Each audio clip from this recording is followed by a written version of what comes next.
歡迎光臨陶陶居，廣東粵菜、生猛海鮮、燒臘、手工點心，堅持手工，現場製作。冇錯啦，今日咧就去咗陶陶居深圳萬象城嘅分店，而店內嘅裝修風格咧係採用嶺南特色嘅。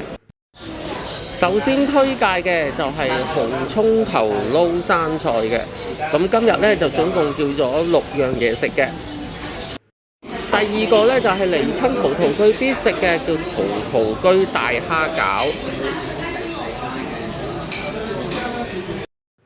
第三樣咧就係流沙奶黃豬豬包。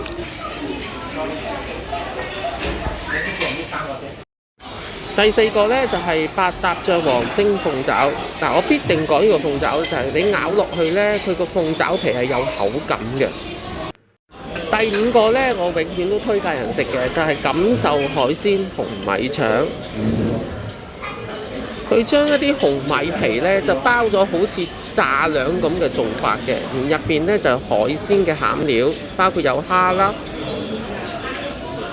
最後一樣嘅我都係推介人永遠食嘅就係黑蒜菊花燒賣。